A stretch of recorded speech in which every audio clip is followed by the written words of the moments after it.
Welcome to Arul cooking channel. சக்கரவள்ளி கிழங்கு வச்சு ஈவினிங் குழந்தைங்களுக்கு நல்ல சூப்பரான டேஸ்டான ஹெல்த்தியான பன்னீர் சீஸ் பால் தான் செஞ்சு காட்ட போகிறேன். இது செய்கிறதுக்கு ரொம்ப நேரம்லாம் ஆகாது, ஒரு 1/4 ஹவருக்குள்ளே செஞ்சு முடிச்சிடலாம். அதுக்கு ஃபஸ்ட்டு சக்கரவள்ளி கிழங்கையும் வேக வச்சுக்கலாம். இந்த மாதிரி சக்கரவள்ளி கிழங்கு காணும் வேக வைக்கும் போது அதோட சத்து குறையாமல் இருக்கிறதுக்கு ஒரு இட்லி பாத்திரத்தில் தண்ணி ஊற்றி தேவையான உப்பு போட்டு மேலே இட்லி குத்த வச்சு அதுக்கு மேலே கிழங்கு வச்சு வேக வைங்க. நல்லா மசிஞ்சு சூப்பராக வேகும், அதோட சத்து குறையாதான் இருக்கும். இப்போ வேக வச்ச சக்கரவள்ளி கிழங்கை தூளெல்லாம் ரிமூவ் பண்ணிவிட்டு மசிச்சு எடுத்துக்கிட்டு 2 ஸ்பூன் அளவுக்கு அரிசி மாவு, 2 spoon bread gram, 1 spoon chilli powder, தேவையான அளவு உப்பு போட்டு நல்லா மிக்ஸ் பண்ணிக்கோங்க. தண்ணி ஊற்ற வேண்டாம், நல்லா கையை வச்சு நல்லா மிக்ஸ் பண்ணுங்கள். கரெக்டான கன்சிஸ்டன்சிக்கு இருக்கும். இது நல்லா மிக்ஸ் பண்ணதும் கோட்டிங் கொடுக்கறதுக்கு தேவையான அளவு 2 ஸ்பூன் அளவுக்கு கார்ன்ஃப்ளவர் மாவு, 2 ஸ்பூன் அளவுக்கு மைதா மாவு, கொஞ்சமாக சில்லி பவுடர், தேவையான அளவு உப்பு. சில்லி பவுடர் ஏன் போட்டிருக்கேன்னா சக்கரவள்ளி கிழங்கு கொஞ்சம் ஸ்வீட்டாக இருக்கும். இந்த மாதிரி சில்லி பவுடர் போடும்போது கொஞ்சம் லைட்டாக காரம் இருக்கும், அதனால தான்.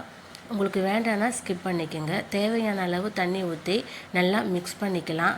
அதிகமாக தண்ணி ஊற்ற வேண்டாம், நல்லா ஸ்பூனில் ஒட்டுற அளவுக்கு கன்சிஸ்டன்சிக்கு இருக்கணும். அப்போ தான் கோட்டிங் கரெக்டாக இருக்கும். இது கரெக்டான கன்சிஸ்டன்சி. இப்போ இதை எடுத்து வச்சுக்கலாம். தேவையான அளவு பன்னீர் எடுத்து வச்சுக்கோங்க.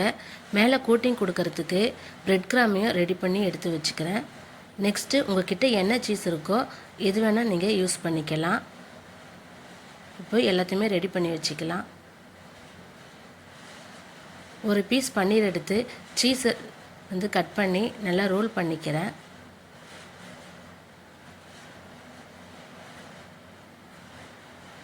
ரோல் பண்ணி முடித்ததும் சக்கரவள்ளி கிழங்குக்குள்ளே இதுக்குள்ளே வச்சுட்டு நல்லா உருண்டை பிடிச்சிக்குங்க.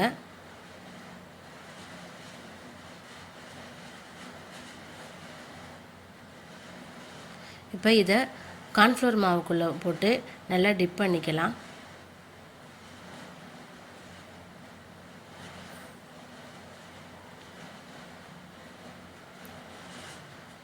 நெக்ஸ்ட்டு பிரெட் கிராம்லேயும் போட்டு நல்லா சுற்றி எடுத்துக்கோங்க. எக்ஸஸாக இருக்கிறத தட்டி விட்டுட்டு அப்புறமா எடுத்து ஒரு பிளேட்டில் வச்சுக்கலாம்.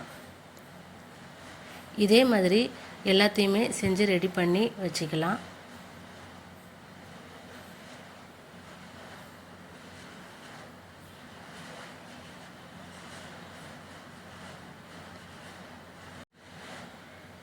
எல்லாத்தையுமே ரெடி பண்ணியாச்சு. இப்போ டீப் ஃப்ரை பண்ணுறதுக்கு தேவையான அளவுக்கு எண்ணெய் ஊற்றி எண்ணெய் நல்லா சூடானதும் 1 by 1 எடுத்து அதெல்லாம் போட்டுக்கலாம். இப்போ ஸ்டவ்வை சிம்மில் வச்சுக்குங்க. அப்போ தான் நல்லா உள்ளேயும் குக் ஆகும், வெளியும் நல்லா கிறிஸ்பியாக சூப்பராக இருக்கும். ஒரு பக்கம் நல்லா குக் ஆனதும் இன்னொரு பக்கமும் திருப்பி போட்டுக்குங்க. சக்கரவள்ளி கிழங்கு உள்ளே பன்னீரும் சீஸும் வச்சு நல்லா உருண்டை பிடிக்கும் போது கோட்டிங் மேலே கொஞ்சம் திக்காக கொடுங்க. அப்படி இல்லைன்னா பொரிக்கும் போது சீஸ் வெளியே வந்துடும், வேறு ஒன்றும் இல்லை. நல்லா கோல்டன் கலரில் வந்ததும் எடுத்துக்கலாம். இதே மாதிரி மற்றதையும் அதில் போட்டு சிம்லேயே வச்சு பொரித்து எடுத்துக்கலாம். நீங்களும் இதே மாதிரி சக்கரவள்ளி கிழங்கு வச்சு பன்னீர் சீஸ் பால் செஞ்சு உங்கள் வீட்டில் கொடுத்து பாருங்கள். வெளியே நல்லா கிறிஸ்பியாக, உள்ளே நல்லா சீஸியாக, டேஸ்ட் சூப்பராக இருந்தது. குழந்தைங்க ரொம்ப லைக் பண்ணி என்ஜாய் பண்ணி விரும்பி சாப்பிடுவாங்க. ரொம்ப ஹெல்த்தியான ஒரு ஸ்நாக்ஸ் ரெசிபியாகவும் இருக்கும். அருள் குக்கிங் சேனல் லைக் பண்ணுங்கள், ஷேர் பண்ணுங்கள், கமெண்ட் பண்ணுங்கள், மறக்காமல் சப்ஸ்கிரைப் பண்ணுங்கள். தேங்க்யூ.